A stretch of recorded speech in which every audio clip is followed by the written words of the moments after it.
Hello everyone, Drip here.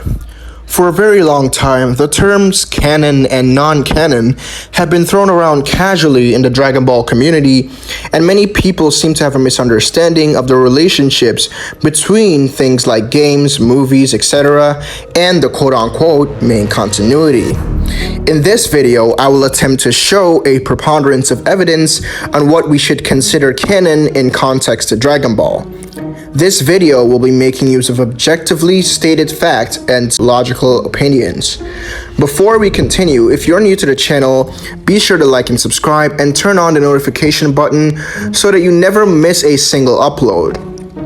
We're getting really close to 2,000 subs, and I'm on the verge of being monetized on YouTube, so if you could like, subscribe, and share, I'd really appreciate it. If you also want to be around me, talk to me in voice chats, ask me questions about Dragon Ball, or even potentially debate me, then do join my Discord server. The link will be in the description below. If you're any of my haters and I've either slammed or disgraced you in the past, please come back again so I can do it over and over again. Also, shout out to Awakens, Shining, Middletracks, and Electrons, as they are always helping me gather scans for these videos. Link to their YouTube channels will be in the description. Please be sure to subscribe to them, especially Electrons, as he's yet to get to 200 subscribers. Without further ado, let's get started with the video. The first thing I'd like to touch up on is the canonicity of games like Dragon Ball Online, Dragon Ball Z Kakarot, and Dragon Ball Xenoverse. Dragon Ball Z Kakarot is stated on multiple occasions to be an expanded version of the actual canon anime and manga, and explains events that weren't shown or explained in said anime and manga. It includes backstories that haven't been explained in the manga, stated by Akira Toriyama himself. It is stated to contain original side stories that are canon to the manga and to explain the lore of the Dragon Ball and answer burning questions about it, as well as having never before seen scenes. Events from the Dragon Ball Z Kakarot game are literally referenced in the new superhero movie as direct events that occurred within the canon verse. It has also used scenes from the anime during its references. This basically means that every event that occurs within Dragon Ball Z Kakarot or is related to it would then be considered as canon to the main continuity, since Dragon Ball Z Kakarot is in fact the main continuity of Dragon Ball Z/Super, and this is pretty objective. In fact, to argue against this would just be plain stupidity. Each time in Dragon Ball Xenoverse 2 within the main story, the character avatar we create is always time traveling in the same timeline. We know this because Goku is somewhat able to remember the avatar, and this avatar fought a stronger evil avatar that scales above Demigra's true form when he absorbed Toki Toki. Then he fought Mira's final form and got stronger since then. He in fact became just as strong as base Goku from DLC 6, which is even stated by Phil. I should mention that in Dragon Ball Xenoverse, Mira was defeated when the Avatar went to the Buu Saga, and Towa got him back as a cell. This same Towa is then shown in Dragon Ball Z Kakarot gathering energy to try restore Mira, meaning the event of Mira being defeated in Dragon Ball Xenoverse directly exists in Dragon Ball Z Kakarot, which ultimately means that Dragon Ball Z Kakarot and Dragon Ball Xenoverse are canon to each other, which by extension means that Dragon Ball Xenoverse is the main continuity. Crazy, right? The main problem people have with Dragon Ball Xenoverse being canon is the events having quote-unquote contradictions, which I will address right now. The Dragon Ball Xenoverse manga is actually written by Akira Toriyama and Toyotaru themselves. This also includes the fact that the script to the game and the game itself, as well as added characters like Cronoa, were designed and supervised by Akira Toriyama himself. This Supreme Kai is basically the goddess of time and can select the people she chooses, aka the Time Patrol, and go back in time without making a new timeline entirely. She could easily overrule the new timeline effect and perform Back to the Future style time travel if we're talking specifically about her status as the goddess of time. There are several ways you can argue the story of Xenoverse being canon to the main continuity, one being that it's unlikely that future Trunks will be coming back, and he needed to find a new home after Goku Black, so perhaps along the way he's confronted by Chronoa and ends up joining the Time Patrol. Of course, Chronoa does establish that it is his duty since he had caused changes in time when he time traveled. Mai could have just joined him as well, but didn't take part in the main story because there wasn't a need. She may have just become a housewife like most Dragon Ball women do, or maybe she remains where she and Trunks settled and Trunks visits her whenever he can. Point being that Xenoverse can easily fit into the main continuity as a point where Chronoa can confront Trunks is established, and a reason why he'd leave his timeline also exists.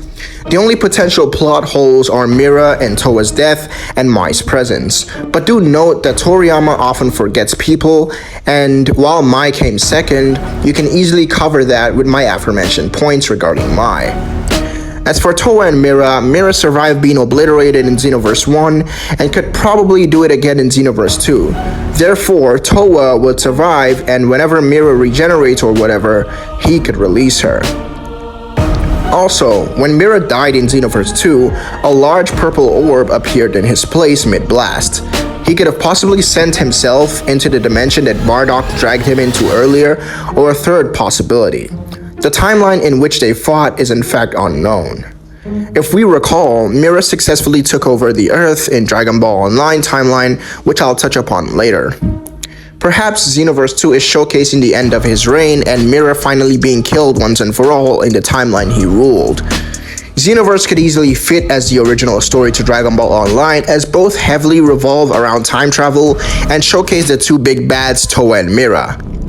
Given how far the future is, you can argue that the Time Patrol has become so large that Chronoa and Trunks don't rule it or no longer have to manage the big missions, as the Time Patrol is basically able to run on its own, letting Chronoa just chill with Toki Toki and Trunks to just screw Mai's brains out when he's not on a mission. Xenoverse is about restoring the story to its original form. Chronoa does state that once things are set right, any minor changes will be fixed in the scrolls themselves.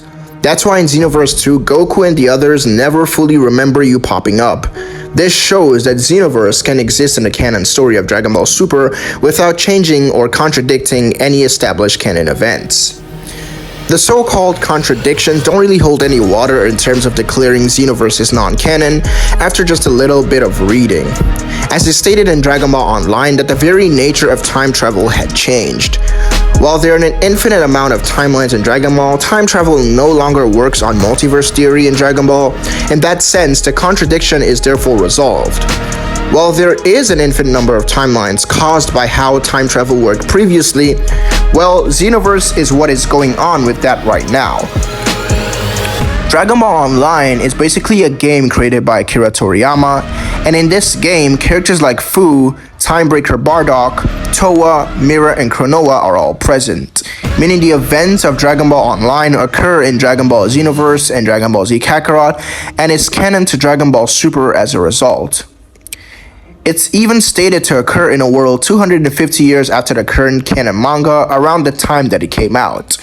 Since Dragon Ball Online is canon, then changing of the time travel function would be canon as well, which essentially clears up any doubts about Dragon Ball Xenoverse being canon to the main continuity. As I said, the changing of how time travel works would be canon as well to the story.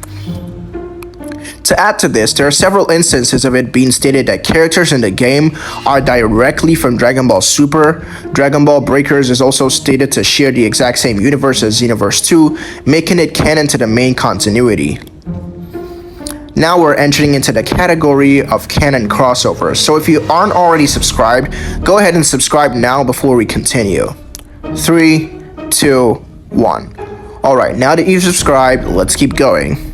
Versus Battles Wiki actually touches up on what should be considered canon crossovers when pieces of fiction occur within the same universe or are made by the same authors or creators. Dragon Ball unironically follows both of these, as there are a lot of canon crossovers in Dragon Ball. Firstly, the fan manga Reborn as Yamcha, a story where someone from the real world is reborn as Yamcha in the Dragon Ball universe and becomes determined to train as Yamcha to actually be strong rather than the weakling we all knew. This is something that Toriyama himself actually contributed ideas to and gave his consents during the planning stages. He basically supervised Reborn as Yamcha and even allowed it to have crossovers with Dragon Ball Super and Dokkan Battle, which really makes me happy because I genuinely enjoyed the concept and existence of Reborn as Yamcha, because Yamcha is actually one of my favorite characters ever in Dragon Ball, similar to Konohamaru from Naruto. And it makes me happy when these characters are actually given attention and becoming strong in the verse. Like that time when Konohamaru did that sick Rasengan against Jugo in Boruto. The same Dragon Ball Dokkan actually had crossovers with Dragon Ball Heroes and Dragon Ball Fusions, as well as Dragon Ball Heroes crossing over to Dragon Ball Fusions. Even so, Dragon Ball Fusions makes it pretty clear that it is the fusion of Dragon Ball titles into a singular verse multiple times. With Goku Black being a villain there who wants to control something that gives him access to every timeline or dimension, Towa and Mira are also characters who exist in Dragon Ball Fusions. Dragon Ball Xenoverse and Dragon Ball Heroes are canon to each other and treat themselves as alternate timelines, as Dragon Ball Heroes Trunks treats Trunks from Xenoverse as a Trunks from a different timeline. Also, the demon Mechikabula was also mentioned in Dragon Ball Online, and Mechikabula is present in Dragon Ball Heroes, meaning there's a connection between Dragon Ball Heroes and Dragon Ball Online, which would make sense because Dragon Ball Online is canon to Dragon Ball Xenoverse, and Xenoverse Trunks is treated as a Trunks from a different timeline by Dragon Ball Heroes Trunks. If all this is confusing you, feel free to rewind the video and watch it again and again to understand what I'm saying exactly. Dragon Ball Legends also has a crossover with Dragon Ball Super, and Shallot from Dragon Ball Legends is actually designed by Akira Toriyama himself, stated multiple times. Android 21, who was a Dr. Gero's wife, is actually canon to Dragon Ball Xenoverse, Dragon Ball FighterZ, Dragon Ball Dokkan, and Dragon Ball Heroes. In what appears to be the Dragon Ball Budokai series games, Majin Buu ate Babidi and achieved his pure form. The same Majin Buu is shown in Dragon Ball Fusions, as well as Dragon Ball Online, making them canon to each other. The real 4D movie, exclusive to Japan, is also referenced in the Dragon Ball Heroes manga, and God Broly also makes an appearance in the Dragon Ball Heroes anime, as well as in the guide here, and even makes an appearance in Dragon Ball Xenoverse, making them canon to themselves. Dragon Ball Dokkan also references multiple other Dragon Ball games and their events as things that canonically occurred. Dragon Ball Super / Kakarot / Xenoverse Goku also crosses over into Dragon Ball Heroes in one of the recent episodes, where Xeno Goku and Super Goku fight each other and fight alongside each other later on. Lastly, let's touch up on Dragon Ball GT and the movies. Now, Dragon Ball GT is basically stated to be an alternate ending to Dragon Ball Z, just like Dragon Ball Super, by Toriyama himself, who stated that he was only slightly involved in it, but did in fact contribute to some of the character designs, spaceships, as well as world building, and he also credited as the original author. Dragon Ball GT is also stated to be a separate timeline from the main continuity by Xenoverse Trunks, who states that GT is as a result of his meddling with time. Another thing that supports this is the fact that in GT, Cooler is shown, which means that the movie involving Cooler happened in GT. In Fusion Reborn, we see enemies from the movies like Miso Katsune from movie 2, The World's Strongest, Salza from the Cooler movie, as well as Cooler himself from the movie 5, Cooler's Revenge, Paragus from the old Z Broly movie 8, Broly the Legendary Super Saiyan, and movie 10, Broly's Second Coming, Cacao and Turles from movie 3, The Tree of Might, and Bujin from movie 9, Bojack Unbound. GT Goku and Vegeta are also able to recall the Fusion Dance, in which the only time they ever used it in the past was in the Fusion Reborn movie, hence making GT canon to basically all the movies. Which makes sense because Toriyama stated that he views the movies as occurring in an alternate timeline, which is what Trunks from Xenoverse implied GT was. So for all the people saying GT occurs after Dragon Ball Super, Yeah, y'all can stop that now. There's just no way in hell, and there's so much evidence against it and so many contradictory things that would be like they wouldn't just be the case if such was argued. I hope this video was able to open your eyes on what should be considered canon in Dragon Ball, and finally show all these down players that the feats that they think transcend Dragon Ball Super are actually performed in it. This basically means that all of the feats in every single game and movie in Dragon Ball scale to Goku in basically his base form. And if you didn't know this before, you do now. Hey guys, it's Drip Sauce, and if you enjoyed today's video, please be sure to like and subscribe, as well as share and comment down below what you thought of the video, and join the Discord server, which will be in the description below. Thanks for watching.